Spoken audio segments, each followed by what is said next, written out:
Welcome everybody to Living Consciously TV, coming to you live from our Denver, Colorado TV studios. Also, we are streaming on YouTube Live, as well as Hangouts and at consciousevolutionmedia.com. I'm your host, Coach Steve Toth, and your moderator.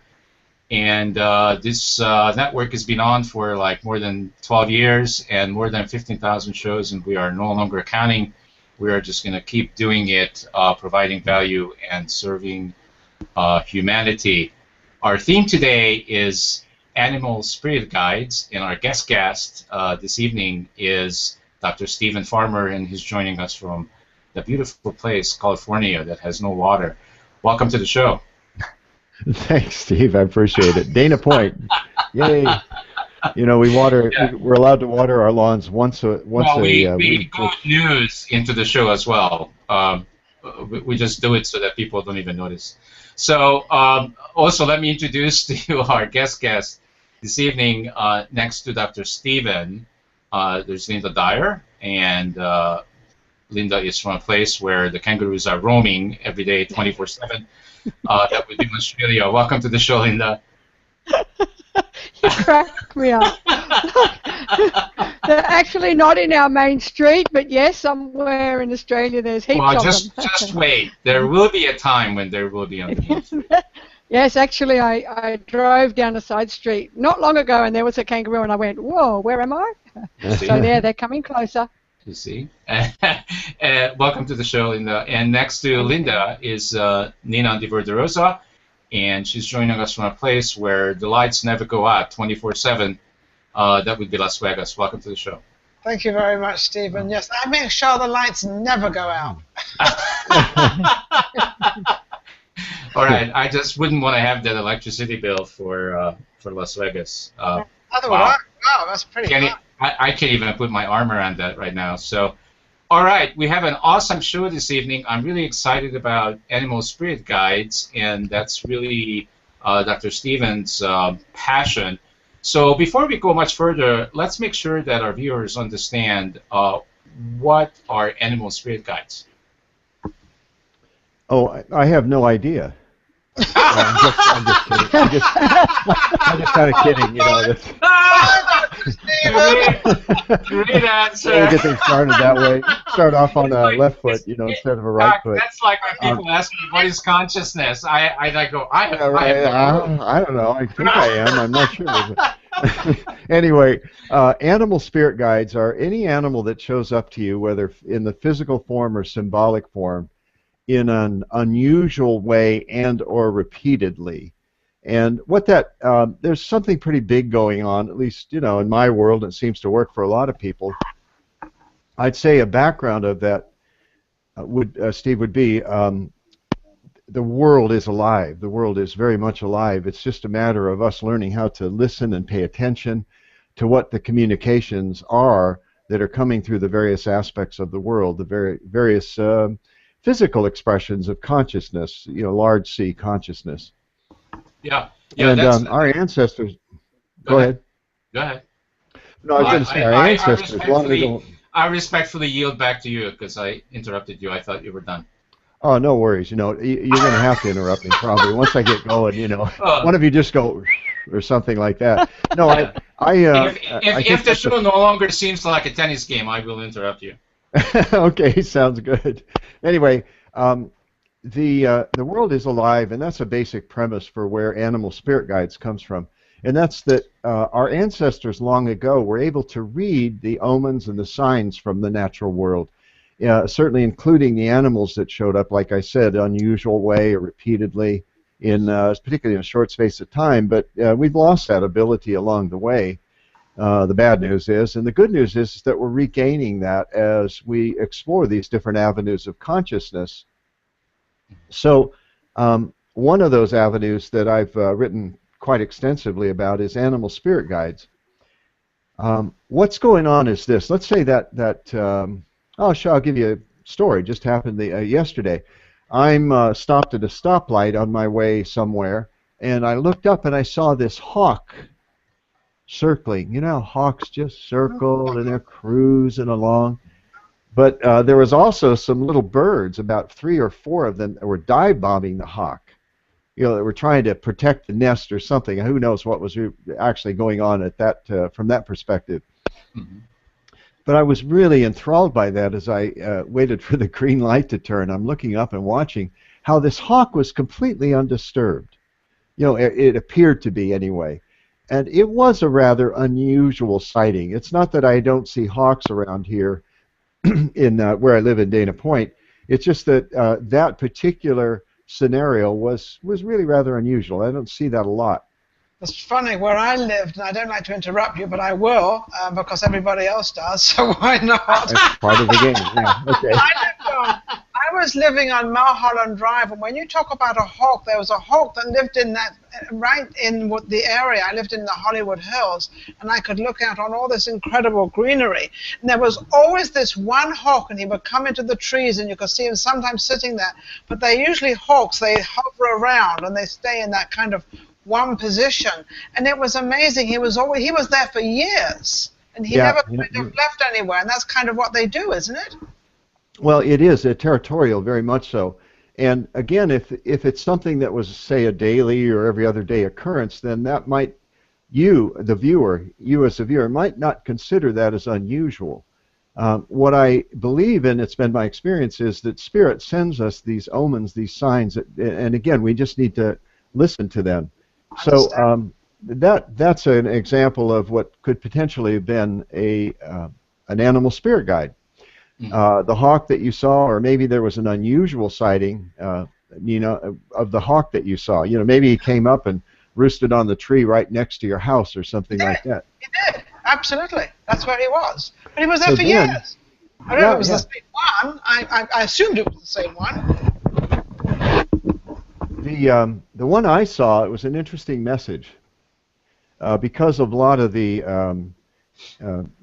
demands on my time, I sometimes get all caught up in feeling a little fragmented. I'm sure no one else on the show or anybody listening can identify with that, especially these days with all the pulse of the electronics. I think we all identify. No, none of you, of course. You're all smooth and cruising along all the time. We fooled you, right? Yeah, you fooled me. But the message to me, the message that I got from that was, no matter, even if things are pecking at you, so to speak, just stay calm and cool and just keep cruising along, and it'll be fine. It was an important reminder not to get caught up in being hassled by the different things that would perhaps potentially make me feel victimized by all these demands or something like that. So it was a really good message. A pretty big thing is going on in my view. There's the hawk. Okay, you go, oh, it's a pretty cool hawk. At one perspective, the physical hawk, it's pretty interesting in and of itself. The second is that the hawk has a life force or a consciousness that's expressing in that particular way, in that particular physical expression. So we could say that there's the spirit of that hawk.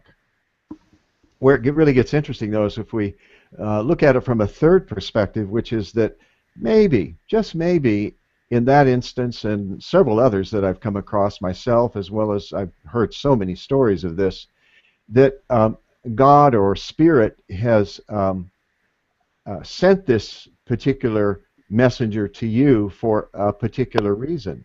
That our consciousness is connecting with the consciousness that's expressing as that particular animal, and we can discern from that animal what the message is, because each animal might present a different kind of message. Hummingbird hovers in front of your face, maybe telling you to lighten up, cheer up a little bit. A hummingbird might also be saying too, because they fly forward, backward, left, right, it may mean that you have to back up a little bit. That's a possibility. Or it may mean that you have to be a little more flexible. You have to be able to go in different directions at different times.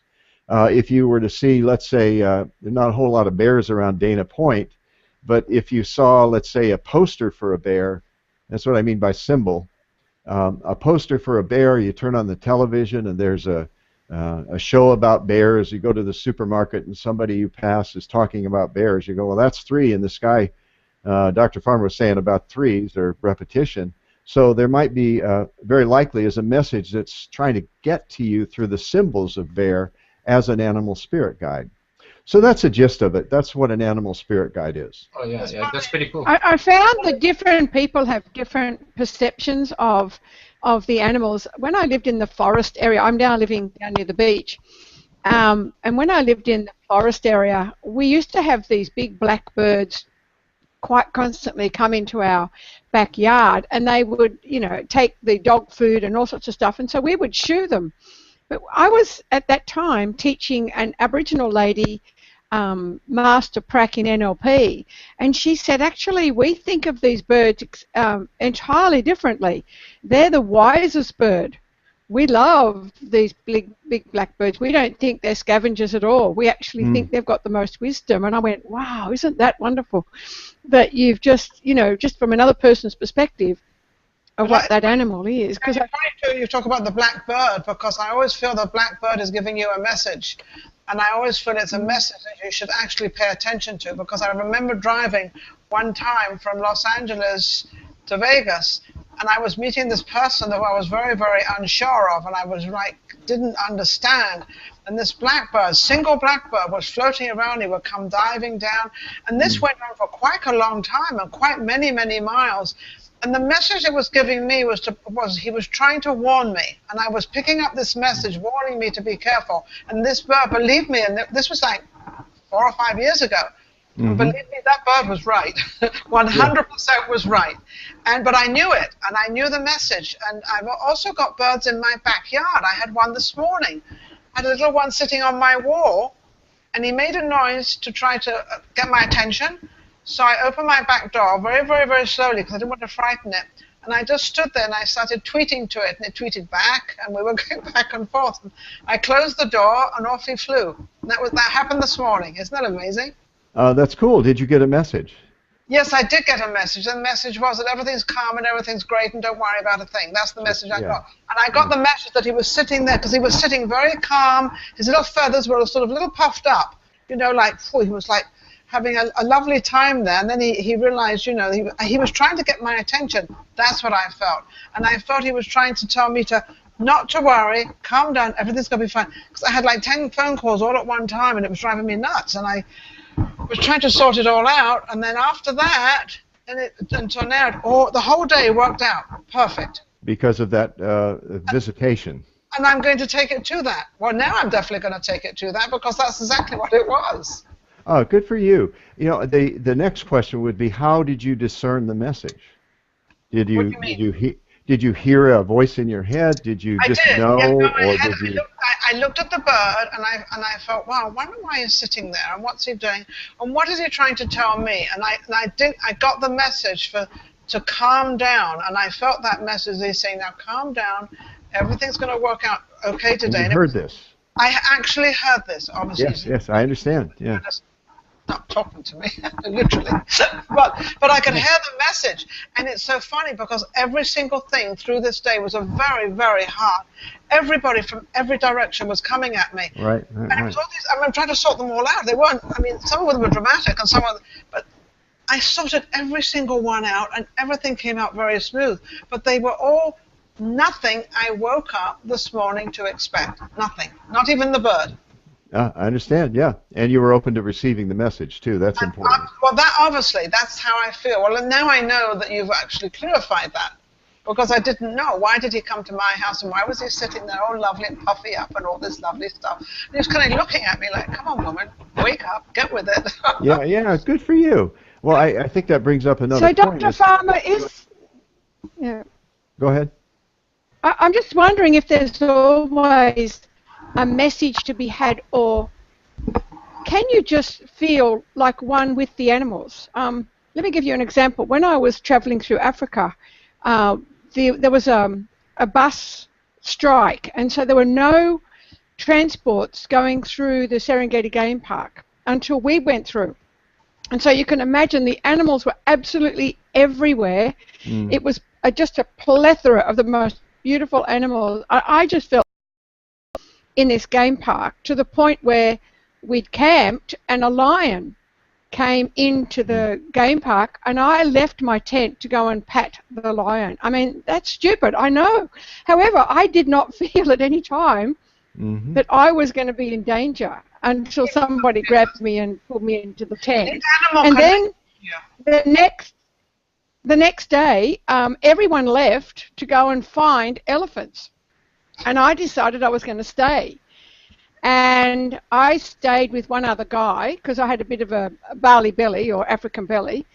And 3 elephants came into where we were. And they drank the dishwashing liquid, they drank, and I never, I mean, the guy's running around trying to hide in his plastic tent, and I cracked up. I thought, what protection is that going to be from an elephant? Right. At no time did I feel danger, or I just thought, oh my gosh, this is amazing, you know, to have a mum, a dad, and a baby elephant. And I just feel one with the animals. And this happens to me so often. And when the big truck came back with all the people in it, they didn't see anything. I said, you should have stayed here. No, they didn't see any elephants, And then when I go and teach in the country, the same thing happens. I go walking, and all of a sudden there's a kangaroo on my right, and all of a sudden this kangaroo is just walking with me. There was a big hare. There was a baby horse. There was a dog. Everything just joined me, and I never at any stage, I just feel one with the animals, and I don't necessarily get a message from them other than I just feel one with, like there's no difference between me and them, and I feel really comfortable. And quite the contrary, they feel comfortable with me. And this seems to be a pattern that plays out every time I go and teach in the country.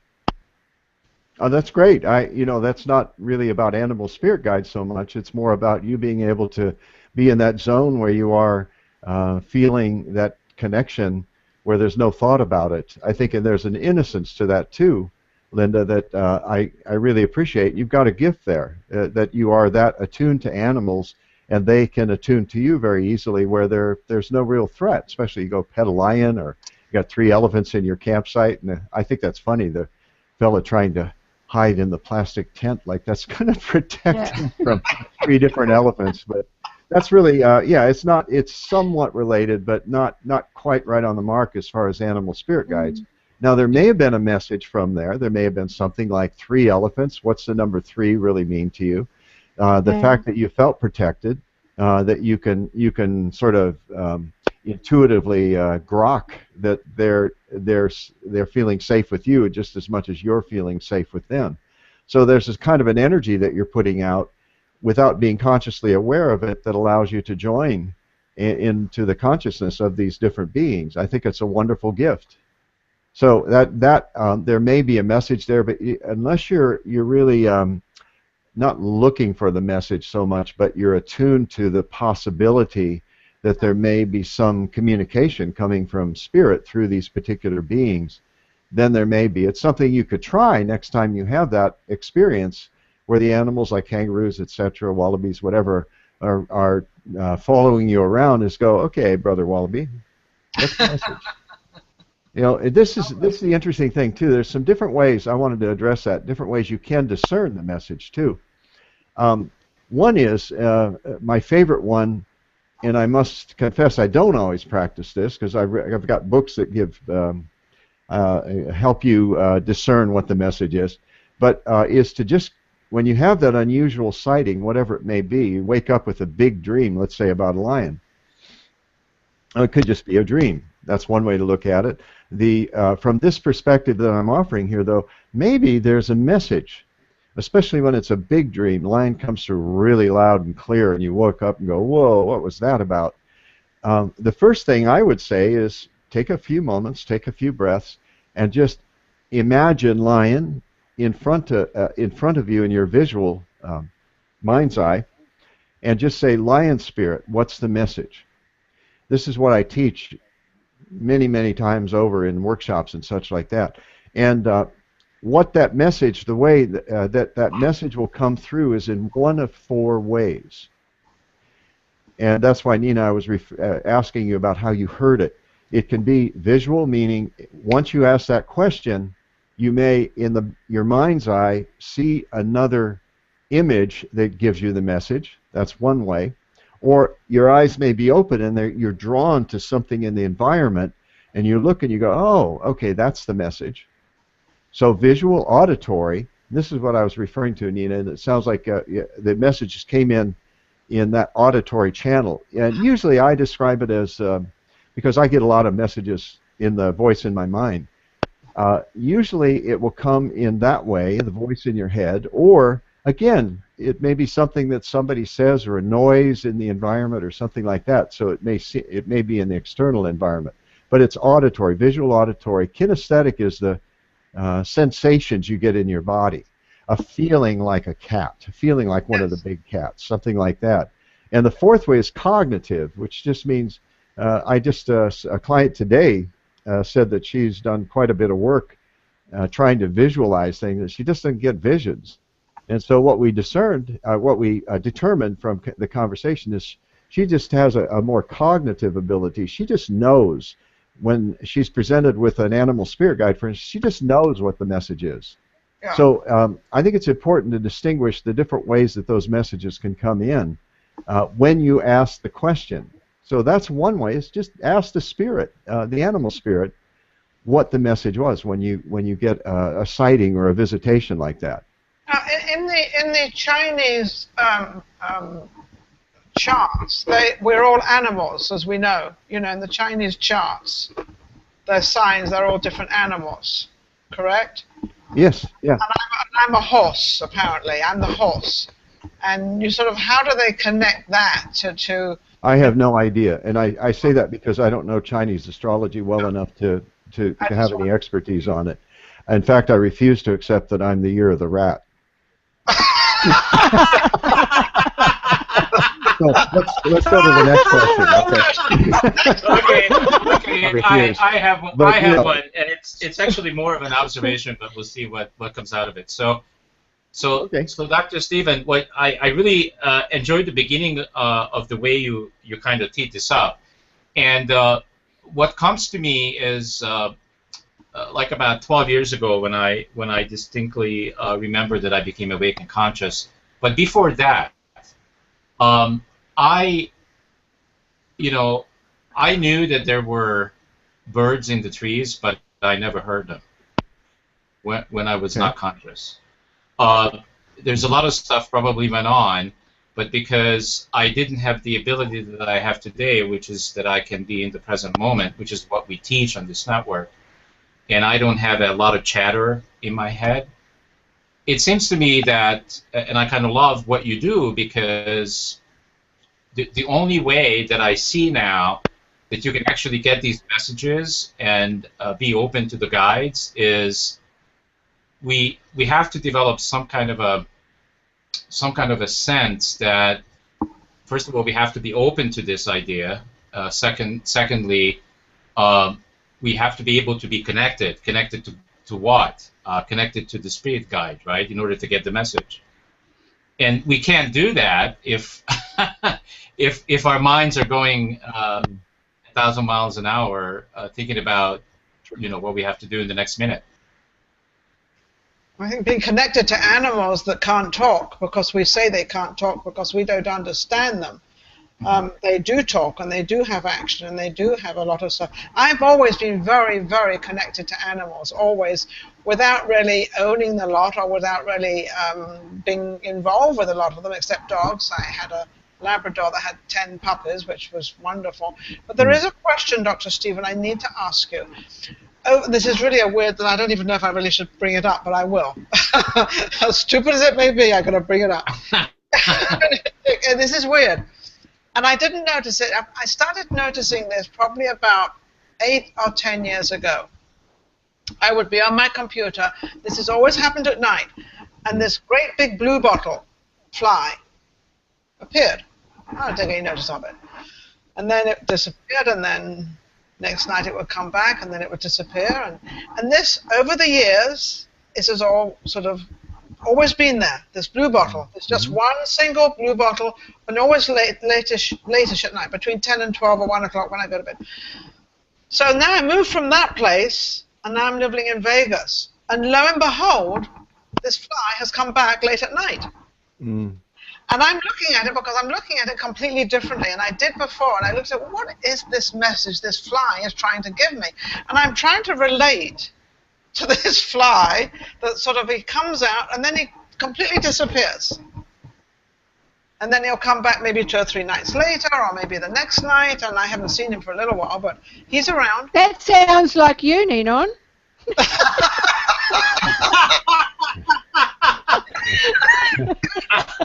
That was Linda saying that. So you know, to clarify. Even doesn't know me yet.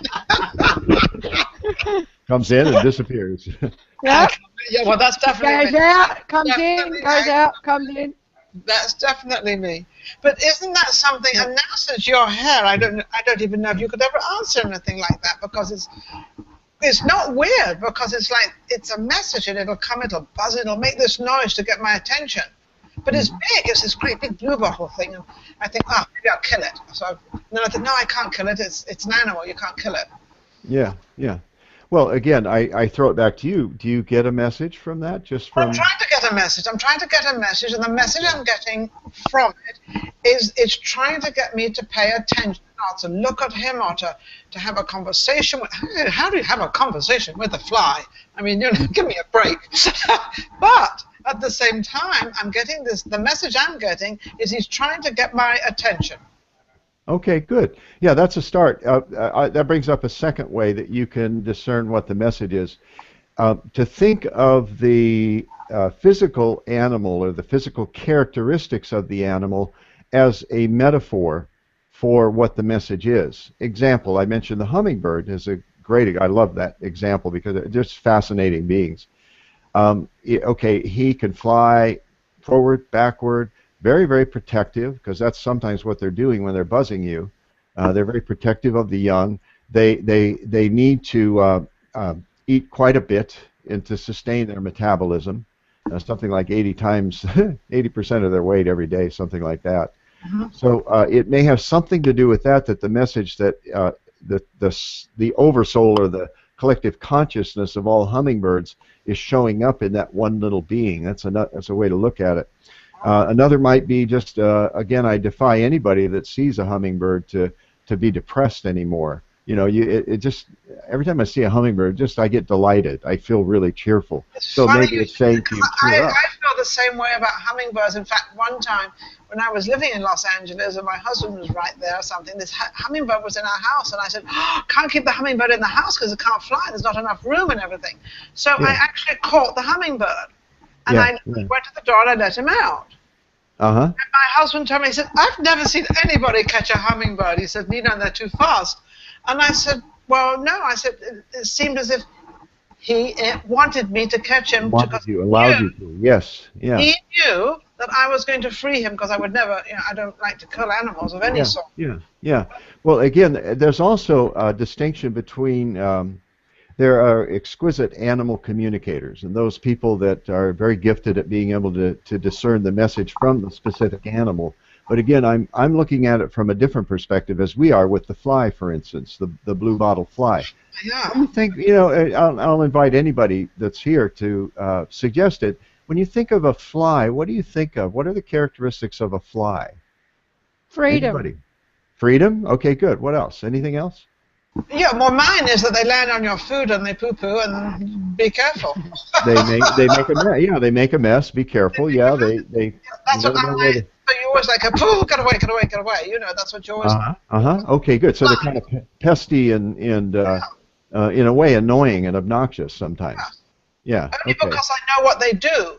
If I didn't know what they did, I might not worry as much. But you do. You do know what they do, and you know where that fly's been at some point. Yeah.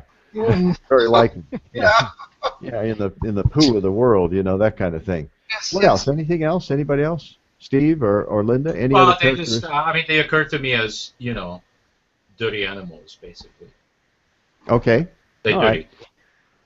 Think of, let me suggest this, Nina, that there is something or someone in your life that is really kind of pesty to you.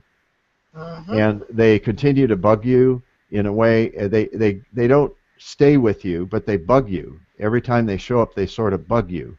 And you're not sure what to do about it, but eventually they leave, they depart. Does that make any sense?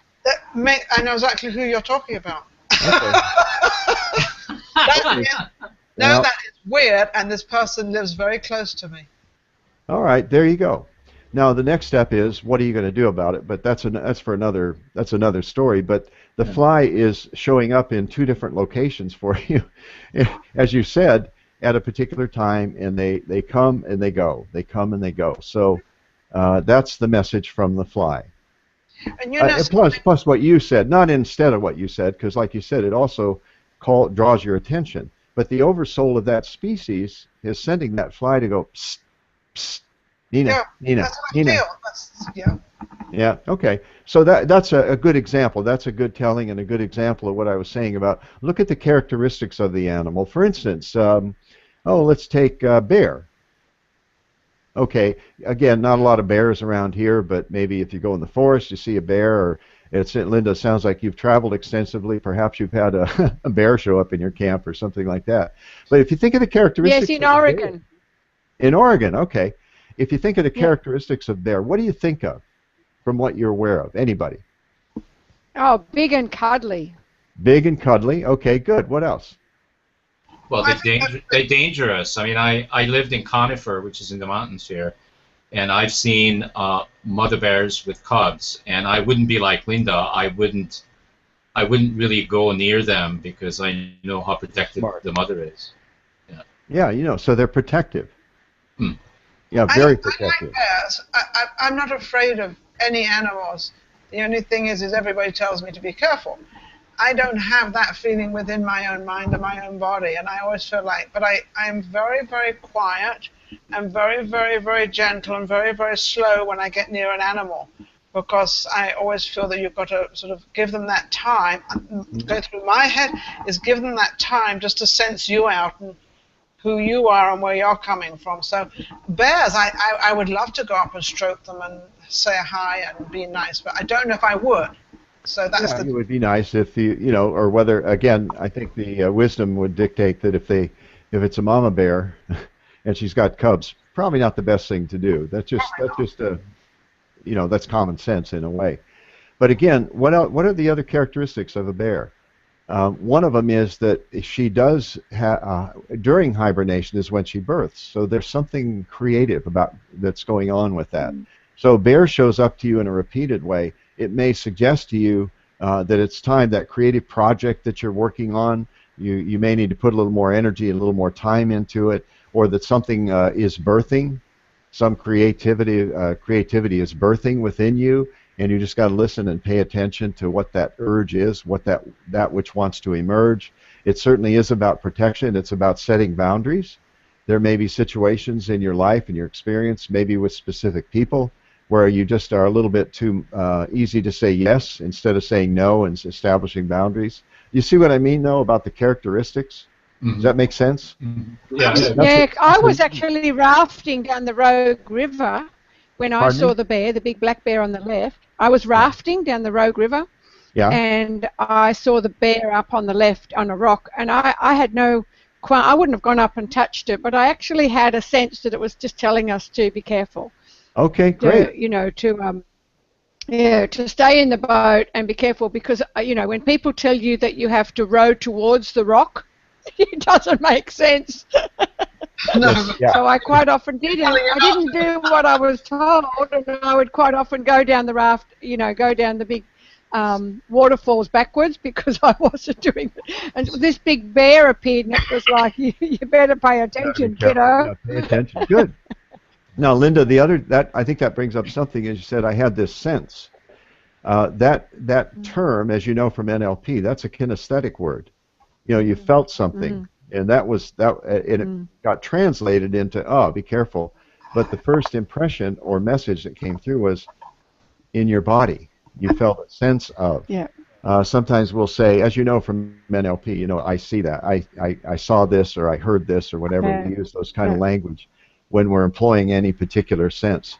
I had many experiences, but one that comes to mind I think is kind of amusing. I'm in Hawaii, sitting at my computer, and I'm I would say a wannabe rock and roll star. I played. That's obvious from your background. Guitars around. Oh yeah, the guitars and my shirts and all that. You were giving a message. See my shirt? Tom Petty says, sell your computer, buy a guitar. but I haven't sold my computer and I still have my guitars here. Anyway, I've written quite a few original songs, and I do it more for fun, and it's a recreation, not an avocation. And I've actually recorded a CD of songs, etc. But anyway, back a few years ago, I was going to make my first foray into a recording studio with about 4 songs in my pocket, ready to go. I was in Hawaii at the time, and I was sitting in my office, which had sliding glass doors on my left and sliding glass doors directly in front of me. And I'm starting to go, I don't know if I should go, I don't know if the songs are any good, my voice is just so-so, it's okay, I can carry a tune, but maybe I'll just cancel the recording, you know, until I had the buyer's remorse, you know, second thoughts, that kind of thing. Maybe I should. It sounds more like to me I'm not good enough syndrome. Oh, that's you know, not in that area, that's for sure. You know, it just won't work. Blah blah blah. You know, I think we have committees inside. Like you were saying, Steve, earlier about fighting the mind. You know, it's like they have these discussions. I don't know. I fired them all. You fired them all. I'm no longer employing them. Well, I don't employ them anymore, but those suckers still hang around. I got to tell you. So. Send them to Hawaii, Doc. So I'm sitting there at my computer reconsidering whether I should cancel or not. And out of the blue, and I haven't seen one of these for years, and I haven't seen one since. This, you know, Hawaii, they grow a little bigger. This grasshopper about this size hops in right next to the right side of my laptop computer. I'm looking at this grasshopper, and I swear to God, this grasshopper was looking right at me. And I'm going, okay, Mr. Animal Spirit Guides guy, what's this mean? So I did what I suggested earlier, which I just closed my eyes and I said, all right, Grasshopper Spirit, what are you trying to tell me? And it was a pretty straightforward, and then a metaphor, take the leap. Jump into it. Now, the other thing I thought is, well, is there anything more? You know, so I thought, well, let me do a little search, you know, an internet search.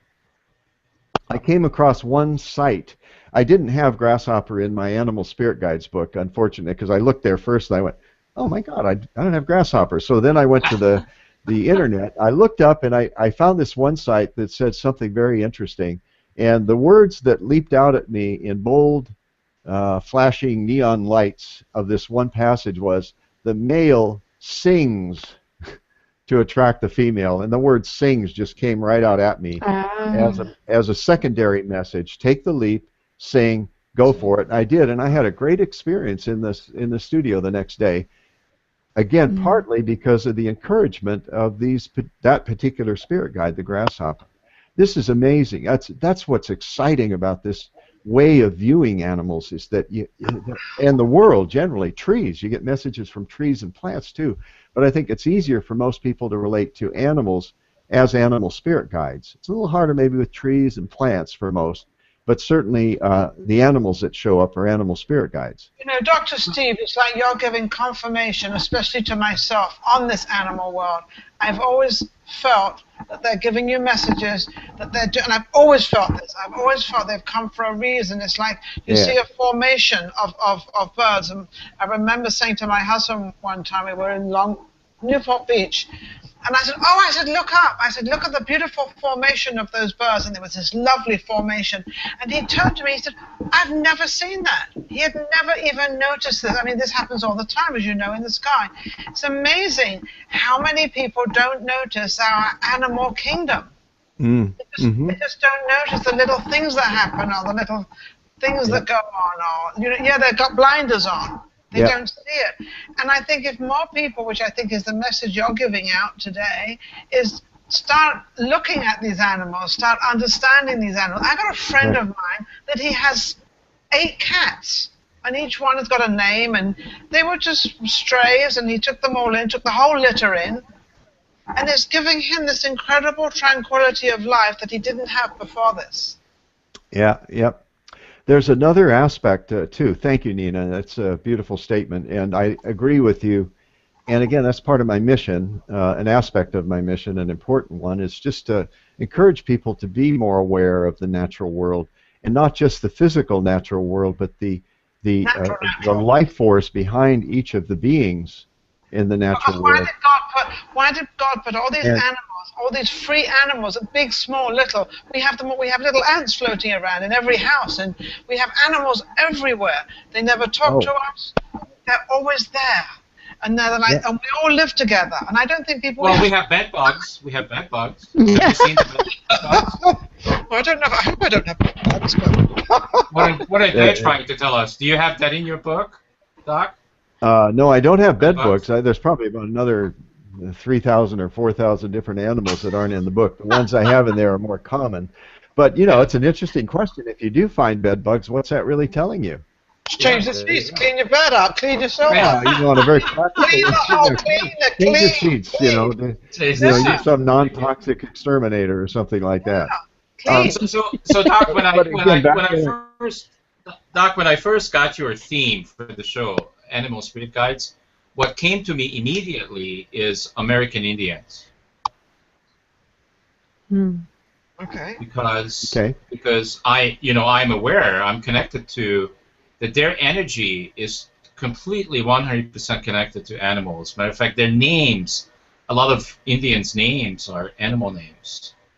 How much of your wisdom is coming from the tribes?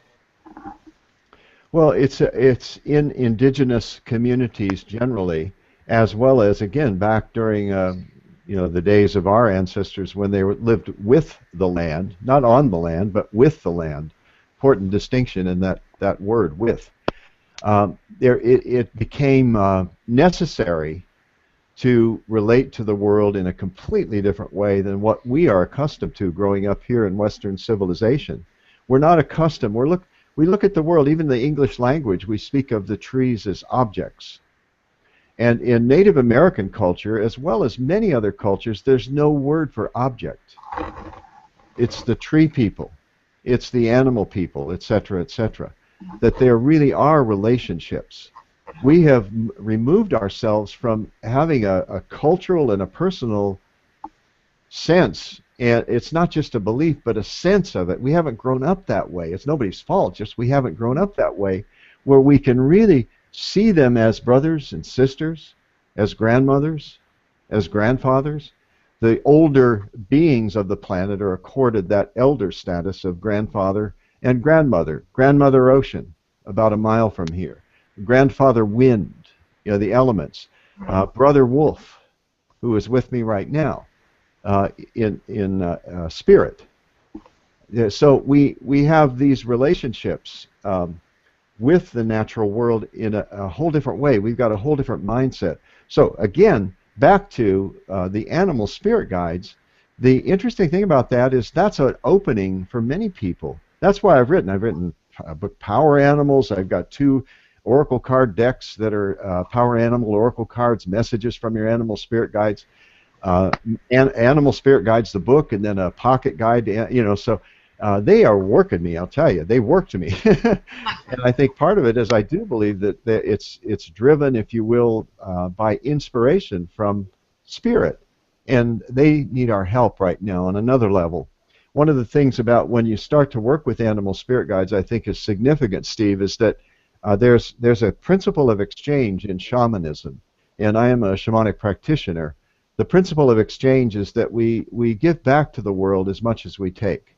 The shaman's job in indigenous communities and in the old days, the way old days, was to pay attention to that, to mediate that balance between the human community and the natural world. And when that goes out of balance, often the indicator for the shaman, he or she, the indicator of that imbalance for the shaman was there would be illness in the human community. Isn't that, to me, that's fascinating, because you look at the world today, wow, there is a lot of illness in the human community. So that's another reason I think shamanism is becoming more and more into the culture in a way that maybe is sometimes a little too quick, shamanic this and shamanic that, but I think the true foundation for shamans and shamanism and shamanic practitioners is to pay attention to that harmony and that balance. So with animal spirit guides, as you start working with them and you open your consciousness to the messages that they are so readily available to give us, it's also to give back to the animals in some way. And what I mean by that is donate money, time, etc. Some time with your local humane society, giving money to reputable organizations that deal with animal rights. I have a few favorites, and 3 of my books I give 10% of my royalties as my give back to the animals, because they've been teaching me and they've been guiding me for many years now. Not just the animals, but the oversoul, the collective consciousness of those animals that comes from, the Grand Central, the Great Spirit. Yeah, You know, absolutely. Dr. Stephen, I have to say that is amazing. You're the first person I have met that has actually evolved in this animal thing. This is the first conversation I've ever had with somebody that is really, I'm not going to say you're dedicated to animals. I think you're more of the understanding side of it and realizing who they are, what they are, and why they're also evolved in so much of our lives. And it's funny when you see so many older people that actually will buy a cat or will have a dog, and how that heals that person, because it's taking the attention off themselves that they've now got to give to the animal. And then the animal's happy because it's getting the attention, and now the person is happy because they've taken that relief off them, and how they both become very compatible, and that's all through an animal that doesn't talk. Right. Well, you think, Nina, like you made reference to, is how much I'm looking around here. I've got leather shoes over here. I've got representations, totems of different animals, spirit animals, etc., because that's part of my life. How much they give to us, even if you're an omnivore, that they help sustain us, with their flesh. Yes, and they do. that's sometimes a little controversial with vegetarians or vegans, but what I propose is that it's the plants are giving their lives too. It's a matter of expressing your gratitude in prayer, before every meal, of the beings, both plant and animal, that give their lives. And if somebody is guided to be vegetarian, great. That's their guidance that they're listening to. Good for them. Yeah, it's funny how you bring up the trees and the foliage and all that, because I live in Vegas and there's a lot of new communities, and because we're kind of the desert here, and all the communities, you are suddenly see all these little trees all being planted, but they're being planted to make the place look beautiful. But also, I live in a community now. I've been here I've owned it 10 years. And so now all the trees have grown up, and they've all grown up to the little tiny things they were. But now, and I drive down the street and I look and I say, wow, isn't that beautiful? And I remember it when it was a tiny little bush and a tiny little tree, and how it's sort of grown up. And I also have a sonnet I wrote about the naked tree. I'll send it to you. But it's a sonnet I have. It's all about the naked tree and its gown. Because I call... Nice, please do, yes.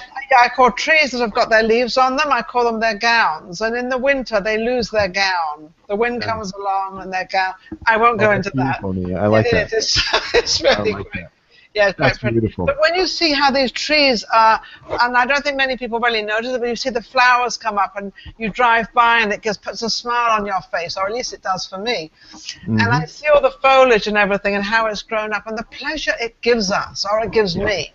And I think when you talk about that, and it's another thing that doesn't really, it has to be fed, it has to be watered, but it's another thing that doesn't talk. Yes, exactly. That's a beautiful, beautiful image too. I like that, the gown. So please do send me the sonnet. I will. Go ahead, Steve. Yeah, well, I just a sidebar from what we talked about earlier, which somehow American Indians came into the conversation, and the way I do these shows is, as I told you, that it's non-scripted. So I'm curious about why is it that, we all know that American Indians have a lot of wisdom, but it seems like that here in America, we kind of lock them out of society. Why is that? Oh my God, we're threatened. I'm sure all of us here remember when we would call like the Australian Aboriginals or the Native Americans or even the Africans as primitives, that they were somehow below us. What was the guy that said white man's burden was to Yeah, but civilize, these they people. seem to know more about all this stuff than No. we do. Well, that's what's occurring. There's a wave that's going on. It's like maybe 30 years ago we would be so arrogant as to say that anybody that like Native Americans plus other indigenous communities, not just Native Americans, were somehow less than us in some way. Yeah, how could they know? We have all these advancements in science and civilization and everything. What do they know? What do they know? They don't know. Yeah. Well, yeah, what do they know? They don't know, Now we're going, after the last 20 years, 25 years or so, we're going, excuse me, we were wrong. Can you teach us? Can you show us some of these things? Again, I don't want to segment and say just Native Americans. I know that the studies I've done and the trainings I've done, there's African shamanism, there's old Celtic shamanism, which is being reawakened. There's more universal shamanism that incorporates some of these different elements, such as animal spirit guides. It's not just about shamanism, it's indigenous people.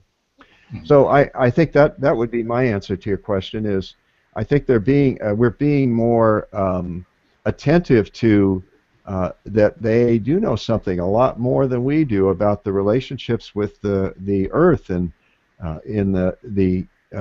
think we all know that the shifts and changes that are occurring, the climate changes, are really, really quite dramatic, and they're going to continue to be increasingly dramatic. And the hope I have is that as a species we're remarkably adaptive, but at the same time we are definitely getting the wake-up call, and part of that wake-up call is leading us to seek out knowledge in a different way, a different kind of wisdom, the wisdom of the earth. That's why I've got my book and oracle cards, Earth Magic. It's like there is magic in the world. We don't see it. I like what you were saying, Nina, seeing these trees. I've got gardens growing out here, and I check every day. I go, I'll be darned, look at the beans are coming up. How magical is that? I'm serious. I get excited about that. And I got to tell you a story because this is so sweet. A woman gave me 2 orchids about over a year ago. The orchids, they died and everything else. So I've been nursing them ever since. Well, guess what? They've both got these incredible blossoms of orchids have come out, and they've got. And I've been watching them. I'm watching them every day. This one comes. It's magical. It's those little miracles we miss. I want to say one other. I know we're getting close to the close of the show, but one other thing I want to mention about animal spirit guides, to bring it back here, is a story that came up. In another show just yesterday. Some people were invited to come on and ask questions. And there was this woman who said, I had this experience of 2 little white butterflies came and they sort of fluttered around me and did this dance. And what's going on there? Do you think is there some sort of meaning or message there? And also, is there, could it be I think the word she used was entity that's associated with this? And bingo, I got right away. I first always ask, I said, what do you think? And then she told me she thought maybe that it was a message from her grandmother who passed, who she was very close to. And I said, bingo, you get the prize. Yeah, that's one aspect of how those deceased, our ancestors, those who have come before, will communicate with us. I've heard story after story. And the other message was, she said it was her grandmother, probably a cousin in the afterlife. And they sent these 2 beautiful white butterflies. And they were dancing along, and I said, well, you've stopped dancing. You used to dance. You need to dance again. That's what Grandma's saying to you, too. And she just kind of laughed, and her friend was with her, looked at her, and see, I've been telling you that. So it was, that's another way that these, animals become couriers for our deceased loved ones. And also because animals always hear sound or whatever's going on faster than we do from the ground. If there's anything happening through the ground, they hear it and smell it faster than we do. Oh, yeah.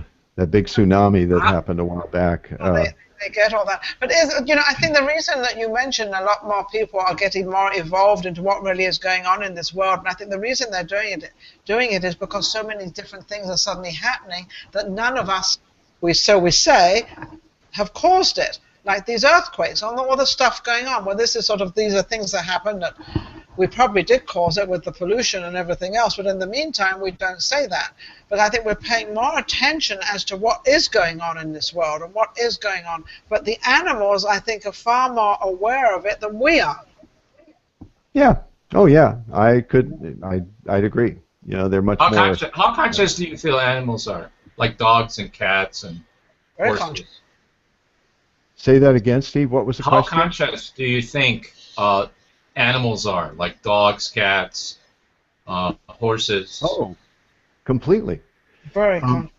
We have a 6-month-old puppy, yellow lab, named Samson. We've called him King Samson at times, but Samson. And I look at him sometimes, I'm just in awe. Here's this little beast that is an expression of consciousness, who we have not only communicates, sometimes, you know, in ways I can understand, sometimes I can't, as an animal, not as an animal spirit guide necessarily, but I look in his eyes and I look at his behavior and I go, wow, I'm just in awe that there's this consciousness. When he looks right at me, there's consciousness in this form that's connecting with my consciousness. So, oh, absolutely. It's kind of like saying what the new Pope said, that, oh, okay, we've decided animals do have souls.